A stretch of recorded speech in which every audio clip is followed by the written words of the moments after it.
12:02 हो रहे हैं और विश्व हिंदू परिषद के द्वारा आयोजित यह विराट हिंदू सम्मेलन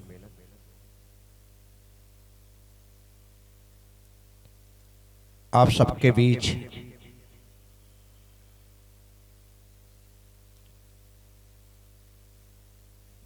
राष्ट्रहित में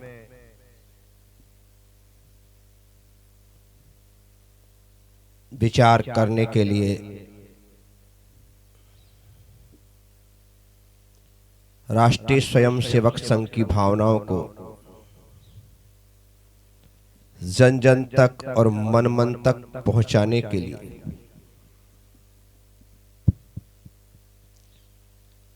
इस देश को हिंदू बाहुल्य होने के बाद भी हिंदू राष्ट्र बनवाने के लिए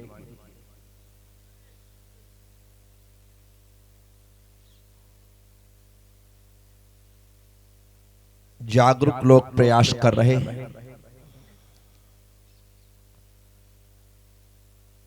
सुसुप्त लोगों को कोई पड़ी नहीं।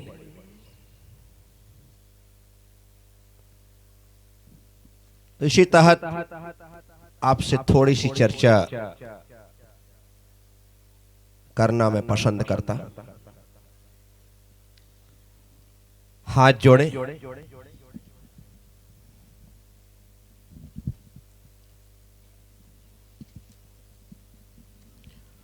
ओम नमः सिद्धेभ्यः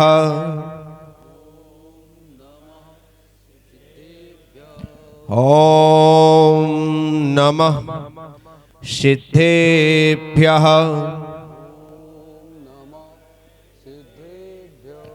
ओम नमः सिद्धेभ्यः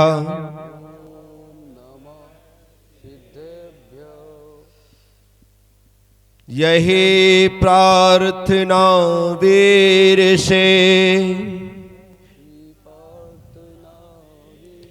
अनुनय से कर जो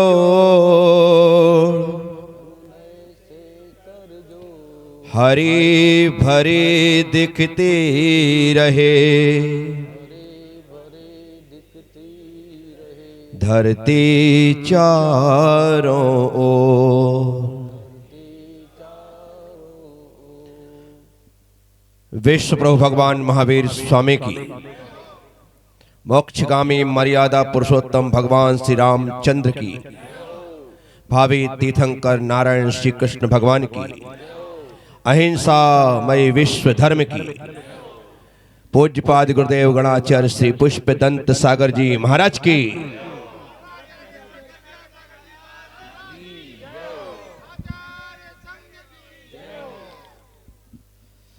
उपस्थित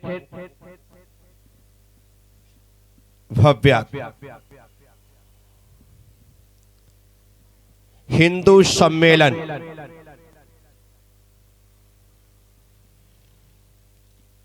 इसकी आवश्यकता, इसकी अनिवार्यता, इसकी जरूरत हिंदुस्तान सिर्फ इसलिए है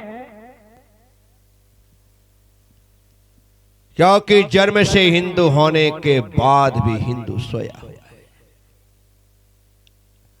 अपने धर्म की, अपनी संस्कृति की, अपनी परंपरा की किसी को फिक्र ही नहीं है। अपने घर, अपने परिवार, अपने बच्चों, अपने व्यापार की चिंता सबको होती है, लेकिन अपने धर्म और अपने राष्ट्र की चिंता किसी को नहीं होती है। 100 साल पहले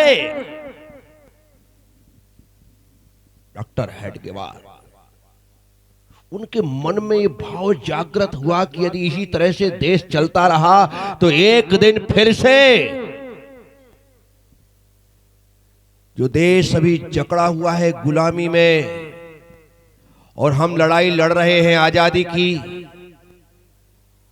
ये हिंदू जागृत नहीं हुआ, ये देश का नागरिक जागरूक नहीं हुआ, तो जब तक देश का नागरिक जागरूक नहीं होगा तब तक देश स्वतंत्र नहीं होगा, और जब तक देश का हिंदू जागृत नहीं होगा तब तक यह देश महफूज नहीं रह सकता, सुरक्षित नहीं हो सकता। जरूरत इसी चीज की है, हर व्यक्ति को जागने की जरूरत है। कर तो रहे हैं वे लोग, हमें क्या जरूरत है? हर व्यक्ति को करना होगा। 140-45 करोड़ में 45 करोड़ लोग तो चाहते ही नहीं हैं कि हिंदू जागे, लेकिन जो 100 करोड़ हैं हिंदू हैं, उनमें भी 50-60 करोड़ ऐसे हैं जिन्हें कोई मतलब नहीं। बचे हुए 40-50 करोड़ों में सोचने वाले लोग हैं कि वो कर तो रहे हैं, मेरी क्या जरूरत है। उसमें 20-25 करोड़ ऐसे निकल जाते हैं। बचते कितने लोग हैं? विचार करिए। अपने लिए सोचने के लिए हर व्यक्ति है, लेकिन देश के सोचने के लिए कौन है? विश्व हिंदू परिषद, राष्ट्रीय स्वयंसेवक संघ, ये ऐसी संस्थाएं समय पर निर्मित हुई जिन्होंने हिंदुओं को जगाने का एक प्रयास किया। मुझे खुशी होती है कि आज हजारों की संख्या में, लाखों की संख्या में पूरे देश में आरएसएस की शाखाएं हैं और कार्यकर्ता साइलेंट होकर के काम कर रहा है। ये सबसे बड़ी विशेषता है संघ की कि दिखावे के बगैर चुपचाप काम पर विश्वास रखने वाला कोई संगठन है तो वह आरएसएस है। साथियों, घर घर जाकर के मुहिम चलाई जाती है, घर घर जाकर के जागरण का संदेश दिया जाता है। कल चाकसू में भी आपने घर घर जाकर के पीले चावल दिए, लेकिन अभी किसी के घर से शादी के पीले चावल आते तो छोटे बच्चे से लेकर के बड़े तक पहुंच जाते, लेकिन एक हिंदू जागरण के लिए चावल दिया गया, लेकिन उस चावल का भी लोगों ने सम्मान नहीं रखा। विचार करने जैसा है कि हम जिन्हें अपना मान रहे हैं वो अपनापन दिखा कहां रहे?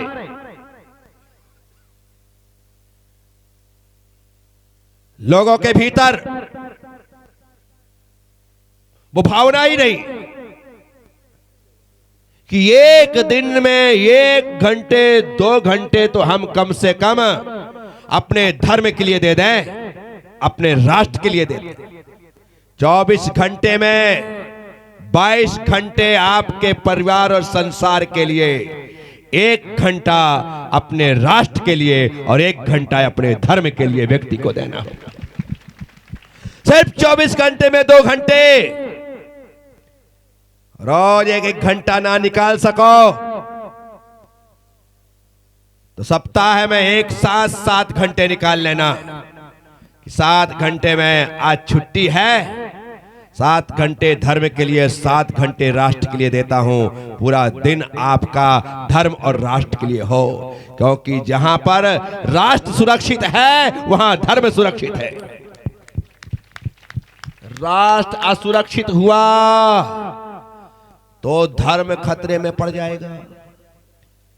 उदाहरण देख लेना, अड़ोस पड़ोस में जहां पर हिंदू अल्पसंख्यक है, वहां हिंदुओं के साथ क्या हो रहा है? हमारे धर्मायतन, हमारे मंदिर सब तोड़ दिए गए, हमारी मूर्तियां नष्ट कर दी गईं, मंदिरों में ताले लगा दिए गए। धार्मिक स्वतंत्रता नहीं है। आसपास की बात कर रहा हूं मैं, 7 समुंदर पार की बात नहीं कर रहा।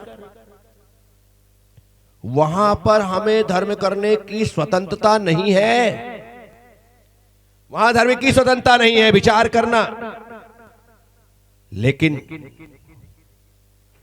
हमारे हिंदुस्तान में हमारी उदारता देखो कि हमारे द्वार सबके लिए खुले होते हैं, हम सबके लिए पलक पावड़े बिछा देते हैं। आप तो करो, हमसे कोई भी चंदा मांगने आए हम दे देते।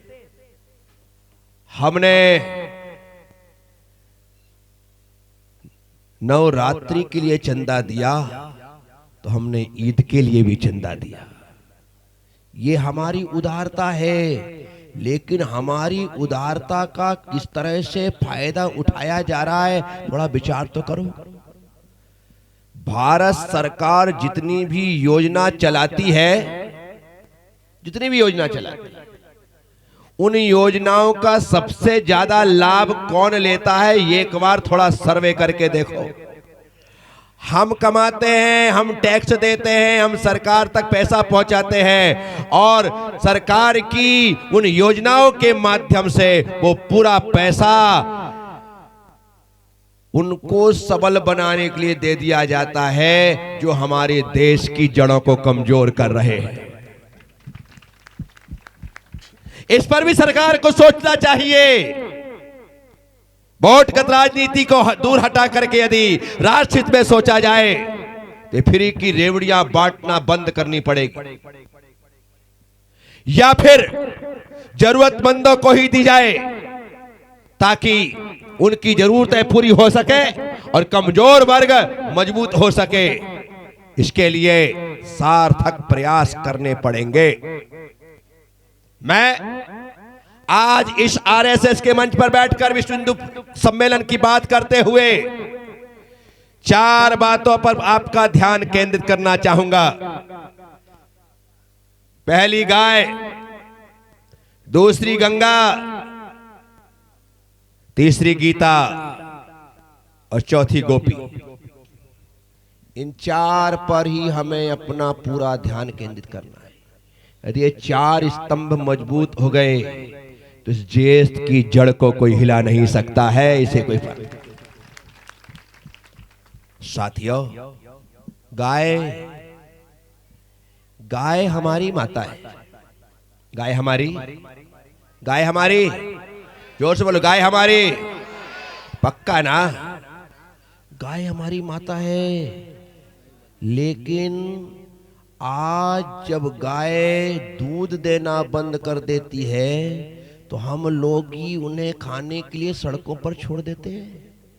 हमारे पास उसे खिलाने के लिए घास नहीं है, भूसा नहीं है, जरा सा दाना नहीं है। दूध देना बंद तो सड़कों पे जाओ और जैसे ही वो गाभन होकर के फिर जनती है, फिर उठा करके लेकर के चले जाते हैं।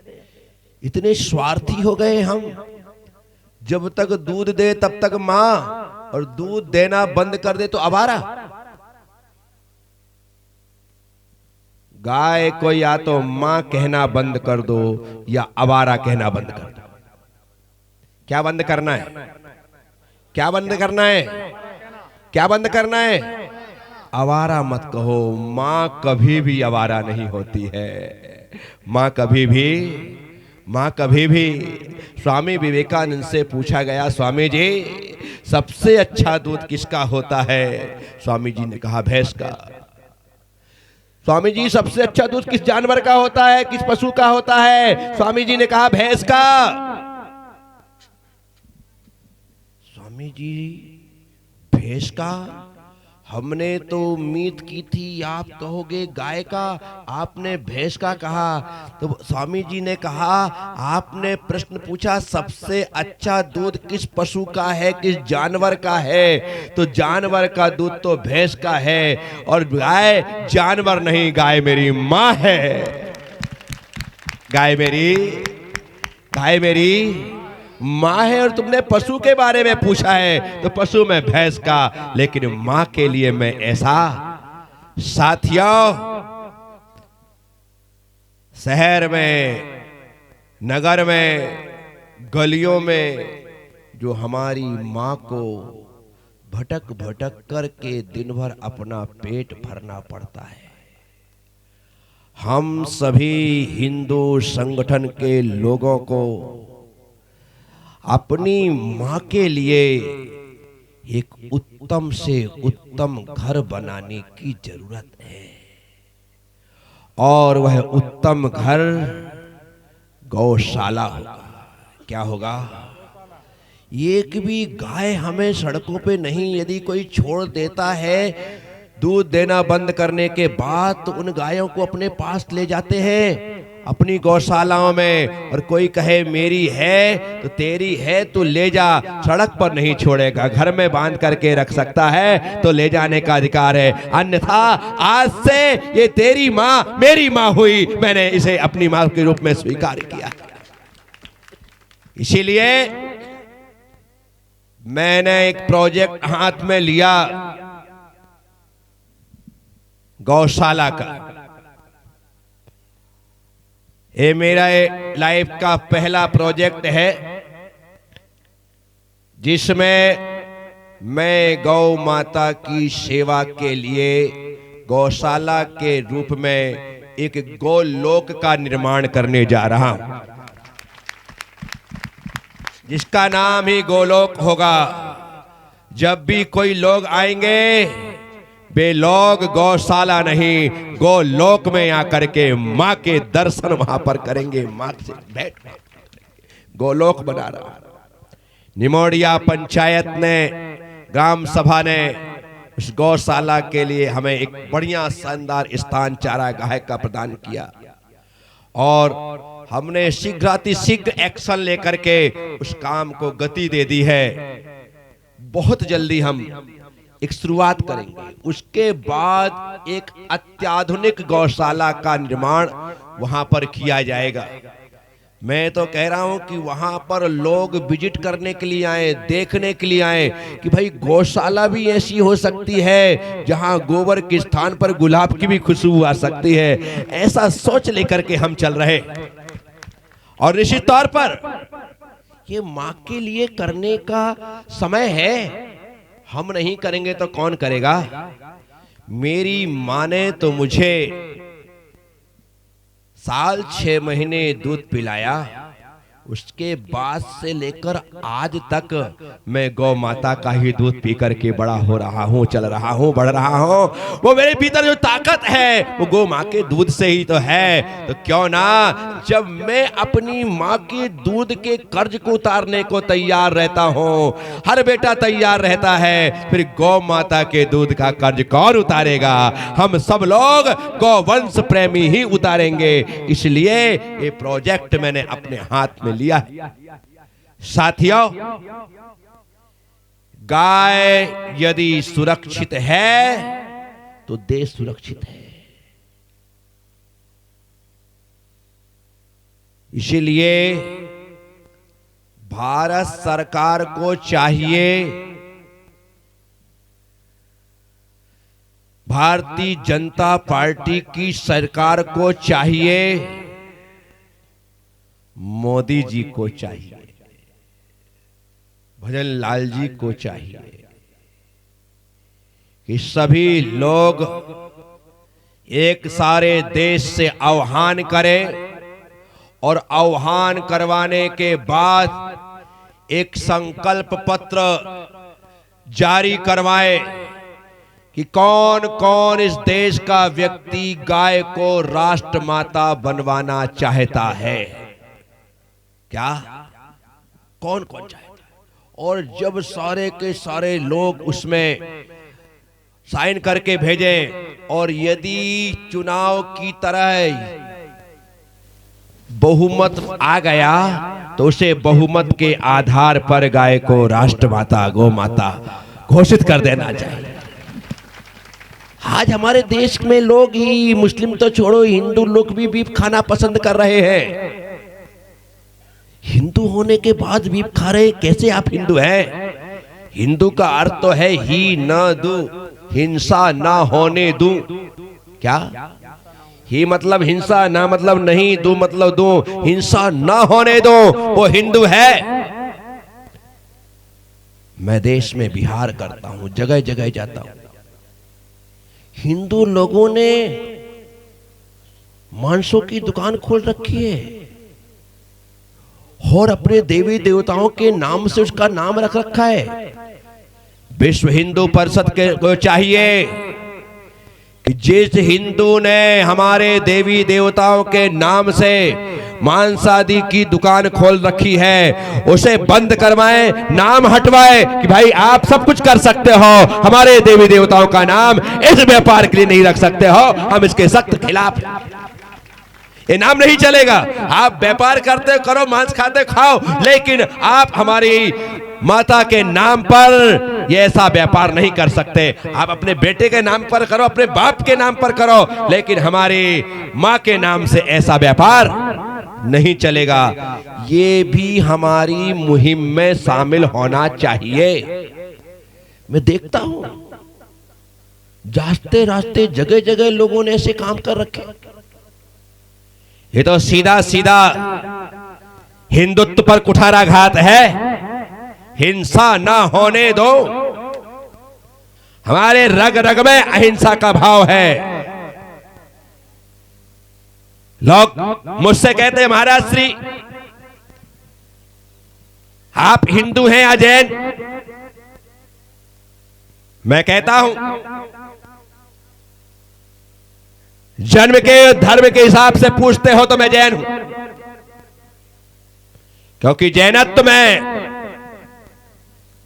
पशु पक्षी तो छोड़िए, एकेंद्रीय जीवों की हिंसा भी स्वीकार नहीं है। धर्म के और जन्म के हिसाब से मैं गर्व से कहता हूं मैं जैन हूं, क्योंकि मेरे जीवन के एक हिस्से में भी हिंसा नहीं है, इसलिए मैं धर्म के हिसाब से। और देश के हिसाब से कहते हो, हिंदुस्तान में जन्म लेने के हिसाब से कहते हो, तो हिंदुस्तान में जन्म लेने वाला हर व्यक्ति हिंदू है, तो मैं भी हिंदू। हर व्यक्ति हिंदू है तो मैं भी हिंदू हूं। लेकिन जब अहिंसा की बात आती है तो अहिंसा के कारण से मैं हिंदू नहीं हूं, मैं शुद्ध जैन हूं, क्योंकि जैनिज्म में अहिंसा परमो धर्म का सूत्र सिखाया जाता है और वही पाठ पढ़ाया जाता है। भगवान महावीर स्वामी कहते हैं जियो और ये महावीर का संदेश है। हमें भी जीने का अधिकार है और जितना अधिकार हमें है उतना ही अधिकार इस धरती पर जन्म लेने वाले हर प्राणी का है। यह भगवान महावीर स्वामी का धर्म कहता है। तो साथियों, धर्म के हिसाब से मैं जैन हूं और जैन ही रहना चाहता हूं। और मैं देश के हर व्यक्ति से कहना चाहता हूं, धर्म से और आचरण से आप भी जैन बनिए।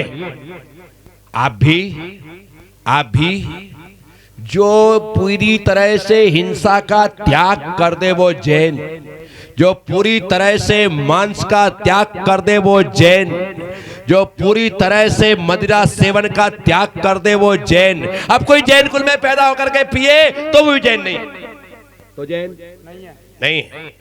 क्योंकि जैन धर्म किसका? जो पाले उसका। जैन धर्म किसका? जैन धर्म किसका?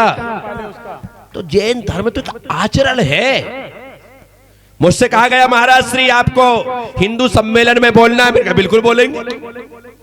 कई लोगों को लगा महाराज जी आप हिंदू सम्मेलन बोलोगे, आप हिंदू हो क्या? ऐसा मैंने कहा भाई हिंदुस्तान में रहने वाला हर व्यक्ति हिंदू है और मैं हिंदुत्व का विरोध कैसे कर सकता हूं? मैं तो हिंदुत्व के साथ हूं, सनातन के साथ हूं, क्योंकि हम लोग मिलकर के ही अपने धर्म, संस्कृति, सभ्यता और संस्कारों की रक्षा कर सकते हैं। मैं अकेला कुछ नहीं कर सकता और आप अकेले कुछ नहीं कर सकते। सबको मिलजुल करके करना होगा।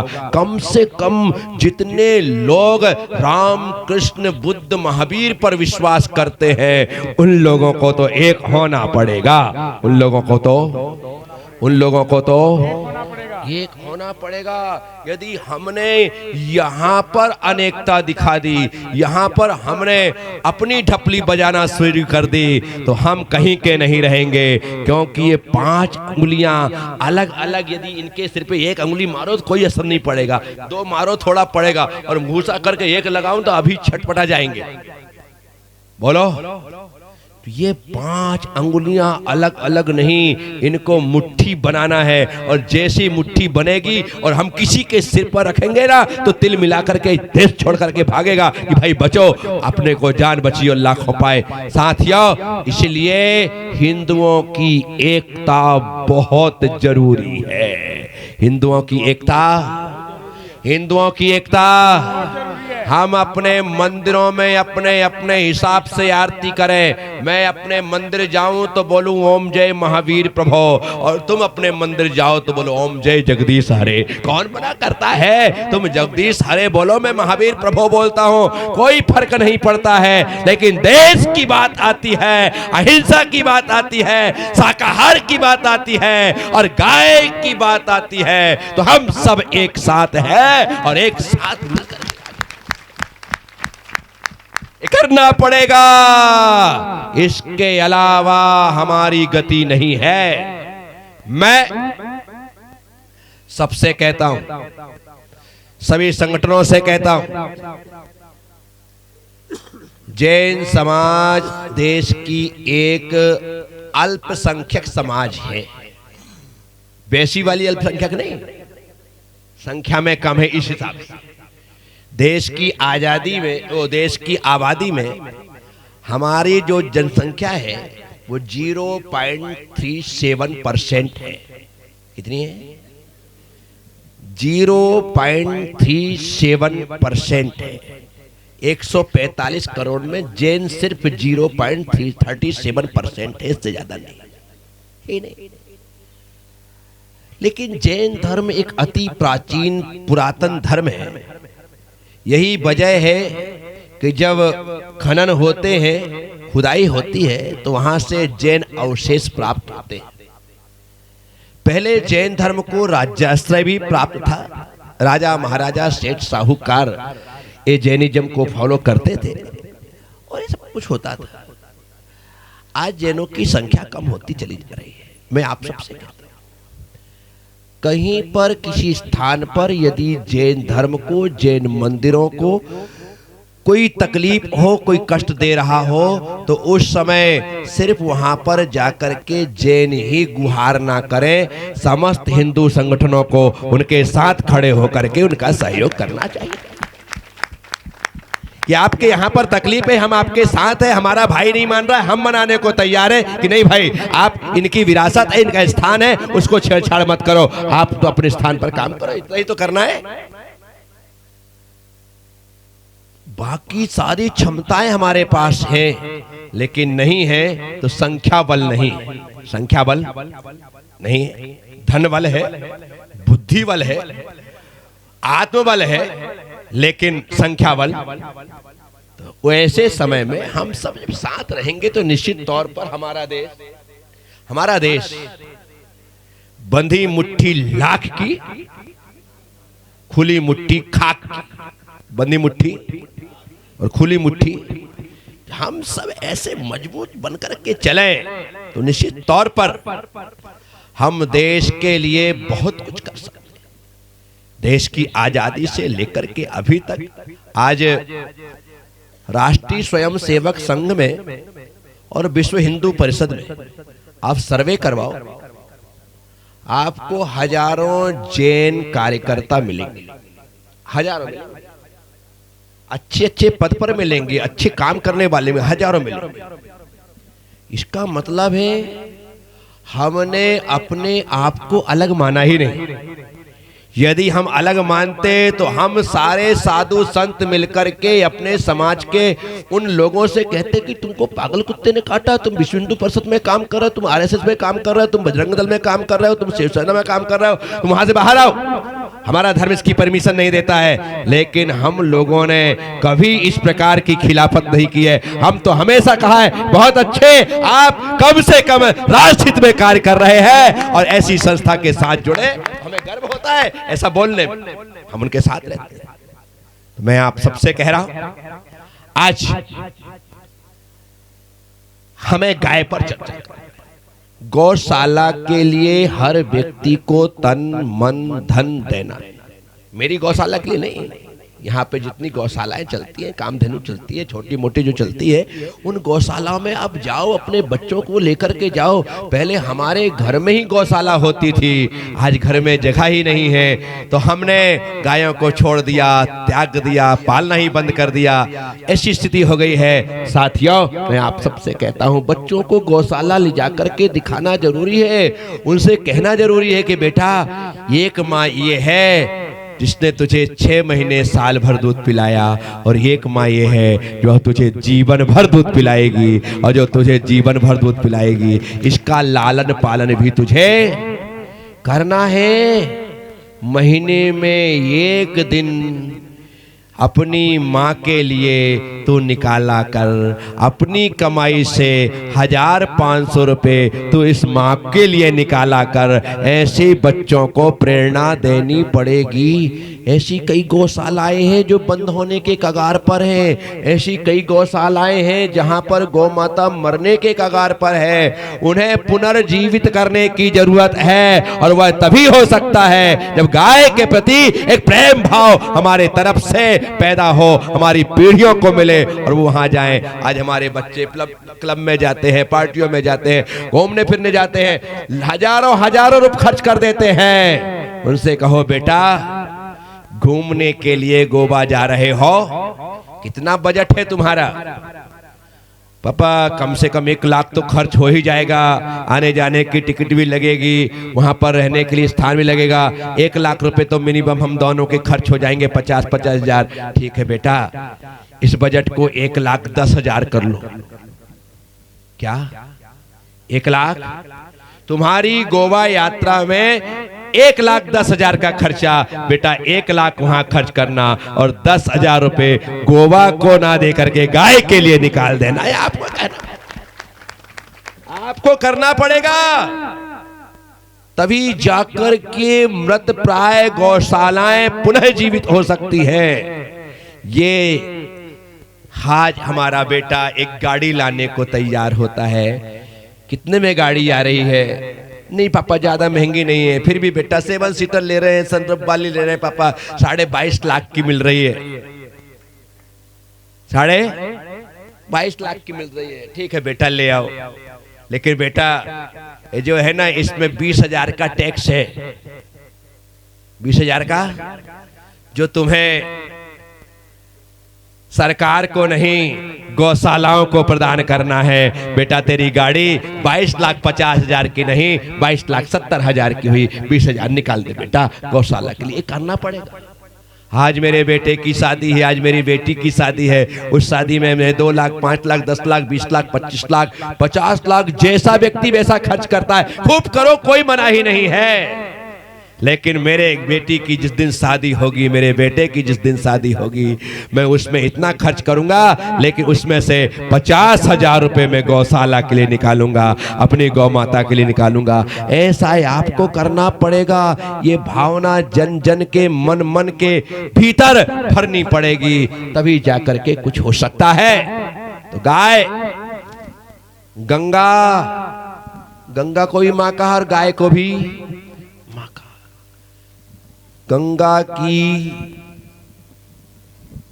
अविरल बहती हुई धारा करोड़ों लोगों को सदियों से वह पुण्यदायिनी गंगा सबके पाप धो रही है। लेकिन गीत लिखने वाले को कहना पड़ा, राम तेरी गंगा मैली हो गई पापियों के पाप। आज गंगा की स्थिति कैसी हो रही है? किसने की? आज चारों तरफ जहां नदियां हैं वहां जाकर के देखो, जिन नदियों को हमने देवी स्वरूप स्वीकार किया है, आज वहां पर नदी नहीं नाले की स्थिति बन चुकी है। सारा नगर का, शहर का गंदा पानी उन्हीं नदियों में जा रहा है और उन्हें गंदा नहीं समाप्त ही कर रहा है, नाले बना दिए। साथियों, गंगा की शुचिता हमारी जीवन की शुचिता है। उस माँ का पवित्र होना बहुत जरूरी है, उसका संरक्षण बहुत जरूरी है। क्योंकि नदियां होती हैं तो पानी होता है, और पानी होता है तो जीवन होता है, पानी होता है तो जीवन होता है। इसलिए कह रहा हूं, गाय गंगा गीता हर धर्म का अपना एक ग्रंथ होता है। आज भी कोर्ट में गवाही देने के पहले या अपनी दलीलें देने के पहले या अपनी बात रखने के पहले कहना पड़ता है, मैं गीता पर कसम हाथ रख करके कसम खाता हूं। विचार करिए, जो गीता सत्यता का प्रमाण हो, उस गीता की रक्षा कितनी जरूरी हो जाती है। गीता का शुभारंभ ही धर्म क्षेत्रे कुरुक्षेत्रे धर्म से प्रारंभ होता है। वह एक धर्म ग्रंथ है, हर धर्म का ग्रंथ होता है। हर व्यक्ति को अपने धर्म ग्रंथ पर विश्वास करते हुए उसके अनुसार ही चलना चाहिए। धर्म ग्रंथ है क्या? धर्म ग्रंथ क्या है? हमारे ऋषियों के द्वारा लिखा गया हमारे धर्म का संविधान, वही धर्म ग्रंथ। जैसे देश का संविधान है, वैसे ही ये धर्म ग्रंथ हमारे धर्म के संविधान है, और इनके माध्यम से ही धर्म आगे बढ़ता है, और उस धर्म को मानने वाले उसके अनुसार ही आगे बढ़ते हैं। तो गाय गंगा गीता और गोपी, गोपी मतलब लड़कियां। आज जो हमारी बच्चियां हैं वो असुरक्षित हैं।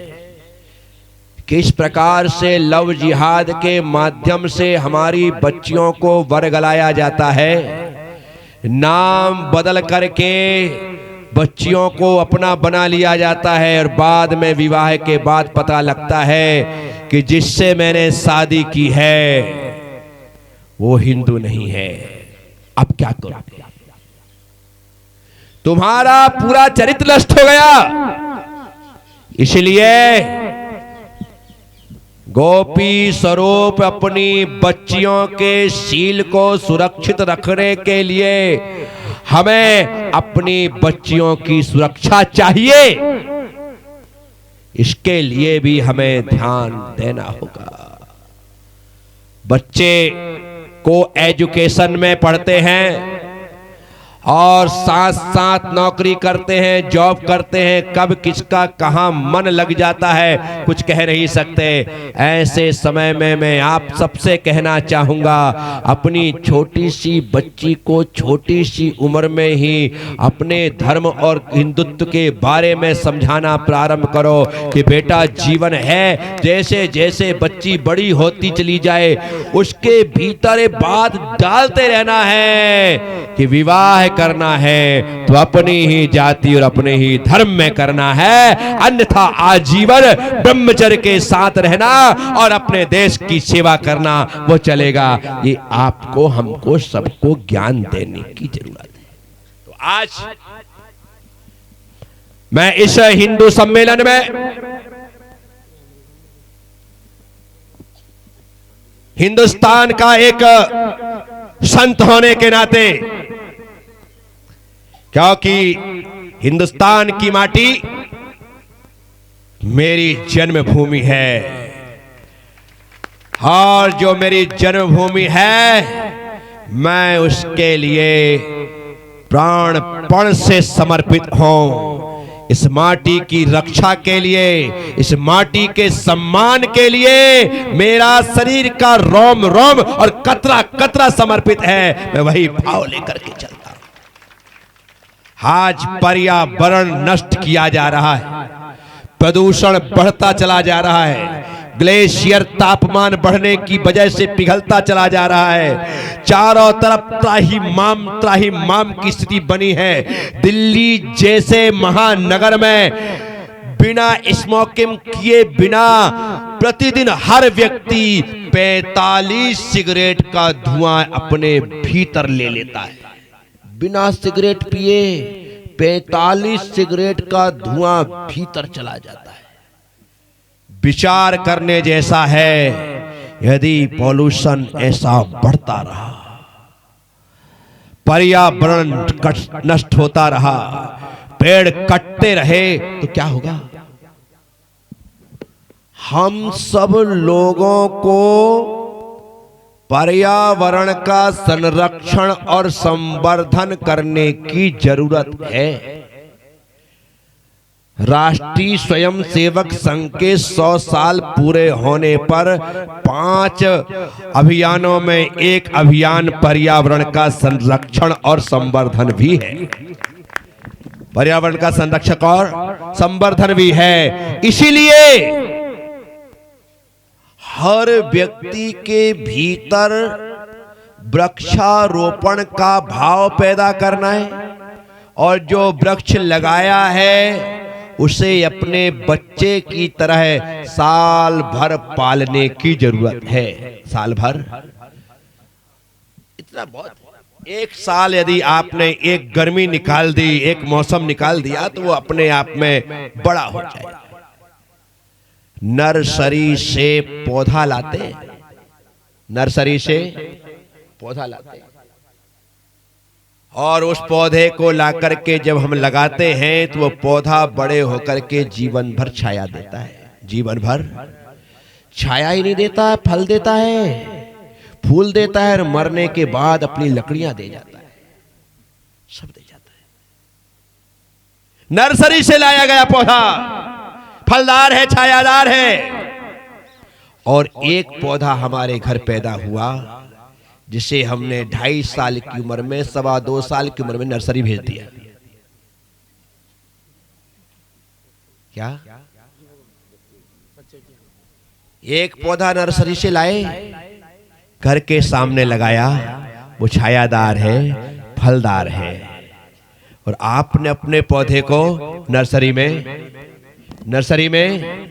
भेज दिया।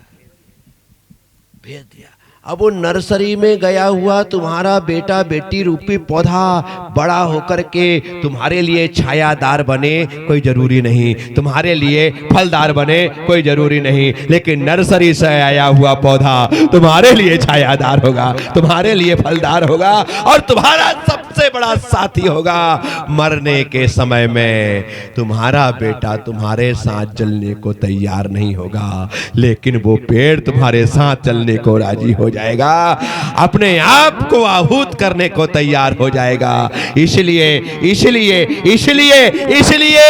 मैं समस्त लोगों से कहता हूं कि पर्यावरण की रक्षा के लिए वृक्षारोपण का संकल्प ले।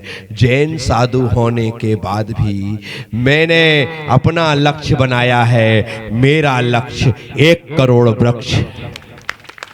मेरा लक्ष्य इस देश को 500 करोड़ पेड़ों की जरूरत है। कितने? और मेरी इतनी हिम्मत नहीं है मैं 500 करोड़ लगा सकता हूं, लेकिन मैंने विचार किया मैं 0.20% तो काम कर सकूं, तो 1 करोड़ वृक्ष लगाने का मैंने भाव किया, ऐसी इच्छा जागृत की। साथियों, इसके तहत मैंने नियम बनाया कि ये संकल्प मेरा पूरा कैसे होगा। मुझे अपनी पूरी जिंदगी में सिर्फ 10,000 लोगों को 1,000 वृक्ष लगवाने का नियम देना है। कितने लोगों को? 10,000। हर साल में 1,000 लोगों को आराम से नियम दूंगा, आराम से।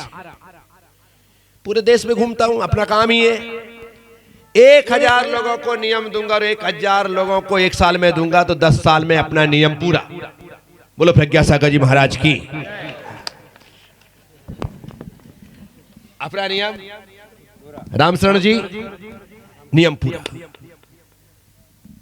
फिर मुझे लगता है कि हर व्यक्ति 1,000 लगाने का नियम नहीं ले सकता। मैंने कहा 500 लगाओ। एकदम 50% आ गया। लोग 500 वाले मिल जाते, कुछ 500 में भी घबराते। मैंने कहा कोई बात नहीं, 200 लगाओ। 200 वाले मिल जाते, कोई 200 में भी घबराते। मैं कहता 100 लगाओ। 100, 200, 500, 1000 वृक्ष लगाने का मैं सबको नियम देता हूं। जो 100 वृक्ष लगाने का नियम लेता है उसे मैं वृक्ष साथी कहता हूं। जो 200 लगाता है उसे वृक्ष हितैषी कहता हूं। जो 500 लगाता है उसे वृक्ष बंधु कहता हूं, और जो 1000 लगाता है उसे वृक्ष मित्र की उपाधि से अलंकृत करता हूं। मैं यहां पर बैठे हुए आरएसएस, विश्व हिंदू परिषद, बजरंग दल, XYZ किसी भी संस्था, मैंने अभी पिछले दिनों ही चाकसू के जैन समाज को नियम दिया, तो नियम देने के बाद तो 12 लोगों ने 1,000 पेड़ लगाने के नियम लिए, तो 12,000 हो गए। 3 लोगों ने 500 पेड़ लगाने के नियम लिए, 3 लोगों ने। उसके बाद 6 लोगों ने 200 लगाने के पेड़ नियम लिए, और उसके बाद 26 लोगों ने 100 पेड़ लगाने के नियम लिए। आप सब लोग हैं, यदि किसी को लगता है कि आप इस अभियान से जुड़ना चाहते हैं तो मैं आपका तहे दिल से स्वागत करता हूं। है भाई किसी की इच्छा 100, 200, 500, 1000 वृक्ष आप अपनी लाइफ में लगवाएंगे, इतने लोगों में कोई आप लगवाना है, लगाना है, आपको अपने हिसाब से करना है किसी की इच्छा? इतने लोगों में किसी का मन करे कि हाँ मैं 100, 200, 500, 1000 पेड़ लगाने की भाव पूरी जिंदगी में, आजकल इसी साल नहीं, पूरी लाइफ में आपको सेट करना है कि आप कैसे लगाओगे। हाँ 200 पेड़ लगाएंगे आप, बहुत बढ़िया, खड़े हो जाए आप, इनके सम्मान में तालियां बजाएं। 200 पेड़ लगाने की हिम्मत तो इस बुढ़ापे में की है। जो आज खड़े होने के लिए सहारा लेकर के खड़े हो रहे हैं, आज इनके सहारे से 200 पेड़ खड़े होने को तैयार हो रहे हैं। आपका नाम श्री भगवान मोहन लाल जी शर्मा, इन्होंने यह संकल्प लिया है, आप इनके सम्मान में तालियां बजाएं। और किसी का मन 100, 200, 500, 1000, मोहन लाल जी खड़े रहो, एक मिनट खड़े रहो। और कोई खड़े हो भाई? हाँ जी, संख्या बोलिए। 200। श्रीमान कमलेश जी शर्मा 200। आप भी 100। बहुत अच्छा। श्रीमान रामोतार जी शर्मा खड़े हो जाए, खड़े होना पड़ेगा। मेरा एक मिशन है और हमारा मिशन आरएसएस से जुड़ा हुआ है। 5वां जो संकल्प आपका, उसमें 5 संकल्पों में एक संकल्प है। श्रीमान दिनेश जी शर्मा कितने? 100 पेड़। हाँ।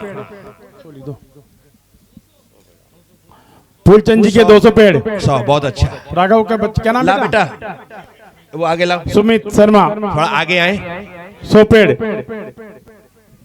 100, 200 वाले आइए, जो नियम लिए हैं मैं इनको आशीर्वाद प्रदान करना चाहता हूँ। दयाशंकर जी सोनी 100 पेड़। 200 वाले दो ना, 200 वाला हितैषी और साथी, हितैषी और साथी। ये एक आपको अवार्ड की तरह ही है, ये आपको स्मृति रहेगा कि मैंने नियम लिया है, ताकि आपको याद दिलाएगा। क्या पर कहां से आएंगे? श्रीमान बलराम जी शर्मा साहब आओ शर्मा जी। 100 पेड़। आई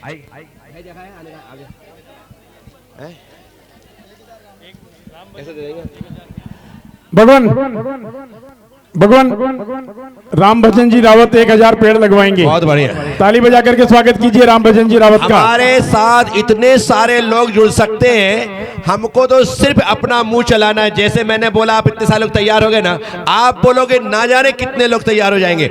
200 वाले, 200। महिलाएं भी इसमें भागीदार बन सकती है। आपको ये बता दूं कि आपको अपने हाथ से 1000 पेड़, 500 पेड़, 100 पेड़ लगाने नहीं है। आपको संस्था चलाती है, मंडल चलाती है, उन सदस्यों के माध्यम से भी आपको जहां कहीं जगह लगती है कि मेरे इस जगह ये पर्यावरण हो सकता है। सांगनेर जिले में 100 वाले और हमने इसको 1 लाख का लक्ष्य ले रखा है जिले में। हमारे भाई महेश जी शर्मा जो आरएसएस से, वो कह रहे हैं कि हमारा सांगानेर जिला अब तक 35,000 पेड़ लगवा चुके हैं और लक्ष्य ले रखा है 1 लाख का। ये सांगानेर जिले के हमारे 100 पेड़ कौन? 100 कार्यवाह हैं। 100 वालों, महिलाएं भी 100 100 1000 1000। चंद्रशेखर जी क्या नाम है? छाया शर्मा, धर्म पत्नी श्री चंद्र प्रकाश शर्मा। सबके नाम मोबाइल नंबर लिख लेना। हाँ, मोबाइल नंबर तो ले लूंगा बबन में। छाया शर्मा, आपके 200 है ना? सोपेड़। आपके क्या नाम? संतोष जी पारिक, धर्म पत्नी सुनील जी पारिक। ज्ञानचंद सोगानी, ये जितने लोग दुपट्टे में बैठे हैं ना, सबको एक हमारी किताब दो। 200।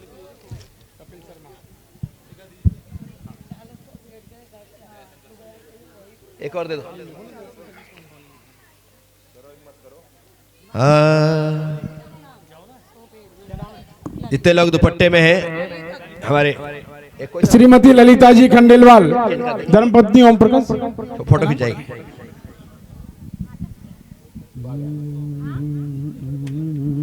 ललिता जी 200 वाला दो। 100 महिलाएं बहुत बढ़िया। लाओ 200।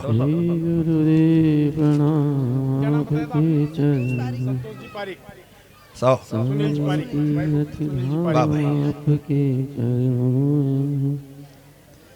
इसी महीने मैं निमोडिया क्षेत्र में गौलोक का शुभारंभ करने जा रहा हूं। हमारी तैयारी पूरी चल रही है। बोरिंग वहां पर हो चुकी है। लो 200 बोरिंग हो चुकी है। तार फेंसिंग बराबर तरीके से आजकल में पूरी हो जाएगी और इन्हीं 8-15 दिन में हम शेड लगा करके वो तैयारी भी पूरी करने के लिए तत्पर तैयार है। और जब मैं उस कार्यक्रम का शुभारंभ करूंगा तो मैं आप सब लोगों को फिर से वहां पर इनवाइट करूंगा। आप उस एक नेक काम में अपनी महत्वपूर्ण भूमिका का निर्वाह करें। यहाँ किताब हमारे रामशरण जी को, भगवान रामकरण जी शर्मा, रामकरण शरण जी, रामकरण जी। चलिए, इस तरह से मैंने अपनी बात की, आपको अपना मिशन बताया है, आप सब लोग जुड़े हैं। इसी तौर पर हम सब एक हैं, हम सब एक हैं, हम सब एक हैं। और जब हमारे मनोमस्तिष्क में भाव रहेगा कि हम सब एक हैं, तभी हम अखंड भारत का सपना पूरा कर सकेंगे। अखंड भारत का सपना पूरा कर सकेंगे तभी हो सकता है। मोदी जी जब से आए हैं, भारत मंडपम हो गया। क्या हो गया? राजपथ कर्तव्य पथ हो गया। कार्यालय सेवा तीर्थ हो गया। विचार करने जैसा है। आज ये हमारी भारतीयता से जुड़े हुए जब नाम आ जाते हैं तो हमारे दिल दिमाग में एक अच्छी छवि वहां पर निर्मित होती है। ये बहुत अच्छे प्रयास है। तो हम सब लोग अखंड भारत का सपना देखने वाले लोग हैं और यह हमारा सपना आज नहीं तो कल पूरा होगा। यदि राम मंदिर को बनने में 500 साल लगे तो हमारे सपने होने में भी यदि 100-200 साल भी लग जाए तो कोई भी तकलीफ नहीं है। हम हारने वाले लोग नहीं हैं। हम अपने संकल्प को पूरा करवाने की भावना लेकर के आगे बढ़ने वाले लोग हैं और निश्चित तौर पर आज नहीं तो कल, कल नहीं तो परसों हमारी भावना पूरी हिंदू राष्ट्र होगा और गाय हमारी माता है। बस यही भावना है। ओम नमः